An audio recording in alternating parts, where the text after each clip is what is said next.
There's only one way that your story can flop. Just one. And you're going to want to stick around to the end of this video as I reveal a very important mindset and strategy that will prevent you from that pitfall. Today we're talking about storytelling strategies for effective communication. And this video is brought to you by the letter S. Now, I'm always one to promote the sponsors, especially people who support me. So let's talk to the letter S. Letter S, how you feeling today? All right. Is there anything else that you'd like to share with our audience? Okay, that's cool. We'll come back to you later. Before we really begin, I want to make this comment that the data is absolutely overwhelming. Storytelling is an essential part of your speaking and leading strategy. If you don't believe me, you can read this book or any of these books that basically tell you the exact same thing.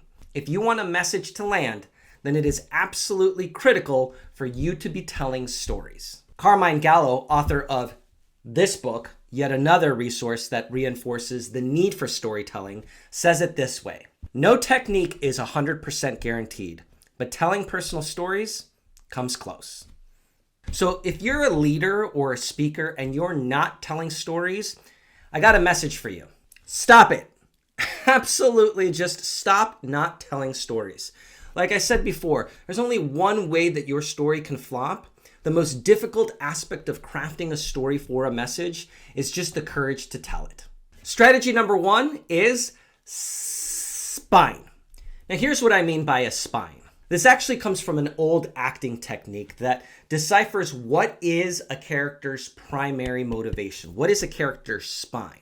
In the real world, I use the Enneagram and its core fears and desires to identify individuals' true spine. What is the motivating factor of the protagonist or the main character in your story? What's the one thing that they absolutely want and desire the most in this particular story? In other words, what's the one motivating factor for that particular character? Now, here's why this is important. It is important because we, as an audience, want to relate with that character's need. And that character's need is usually going to be incredibly specific. And even though it is incredibly specific, it deals with a human desire, a human emotion. When you connect with our shared desires and emotions, that is when stories start to stick. Strategy number two is structure. Now, red alarms, red flags, big sounding, booming, echoing warning signs here. It's really important that you don't listen to anyone who claims that they have the storytelling structure figured out. If somebody says that, it's not that they're being dishonest, it's that they have figured the best storytelling structure for them. Every story has a unique point of view, and as such, every story has to have its unique outline. Think of storytelling structures very similar to speaking structures as the way that you try on clothes. Sometimes you put on a shirt that says it's your size and it's a little bit too big. Sometimes you put on a shirt that says it's your size and it's a little bit too small. Even though they are the exact same size, they have the exact same labels.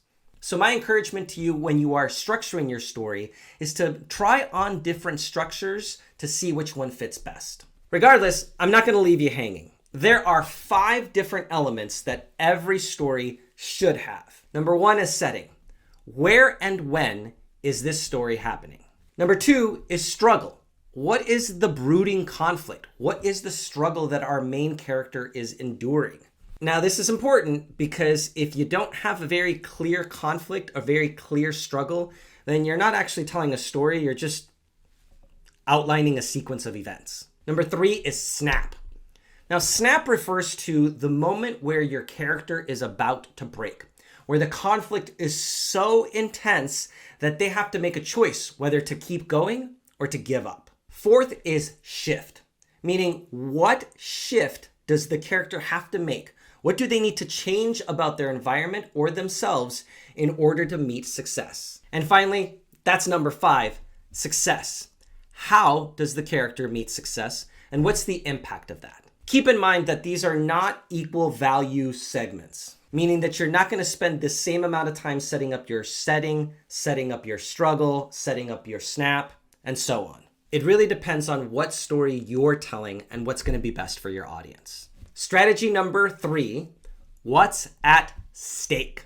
This is super important for you to identify because, don't forget, there is one key strategy that if you are missing out on, your audience is going to miss out on your message. Defining what's at stake is simply answering the question, what happens if our main character fails?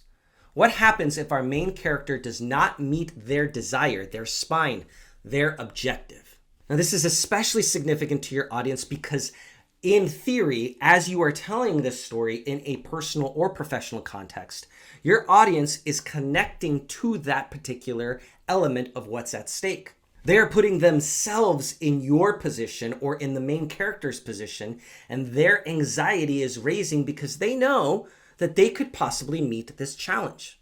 Number 4, show, don't tell. Now, this is a totally different video for a totally different time, but too often do storytellers just tell what happened instead of showing what happened. I'll give you a great example. Let's take the sentence, I was very nervous. Is that showing or is that telling? I know it's a tricky question, but it's actually telling. Instead of saying, I was very nervous, you can say, my hands were sweating and my heart was beating out of my chest.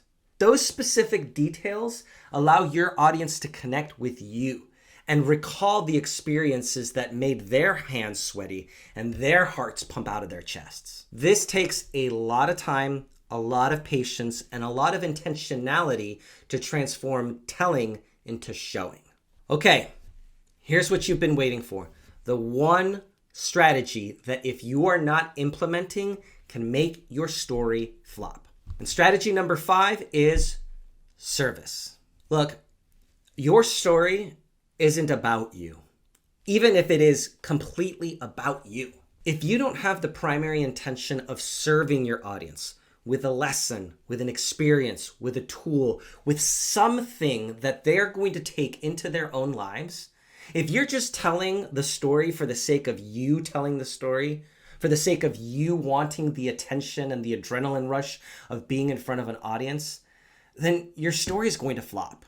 Again, I'm not telling you that your story doesn't matter. It absolutely does. But unless you are telling stories in service for others, then your story is just not going to be as effective. Because the whole point of storytelling, especially in a professional leading and speaking context, is to serve, is to equip, is to say, hey, look, this thing happened to me. Those 5 strategies are a start to your storytelling for effective communication.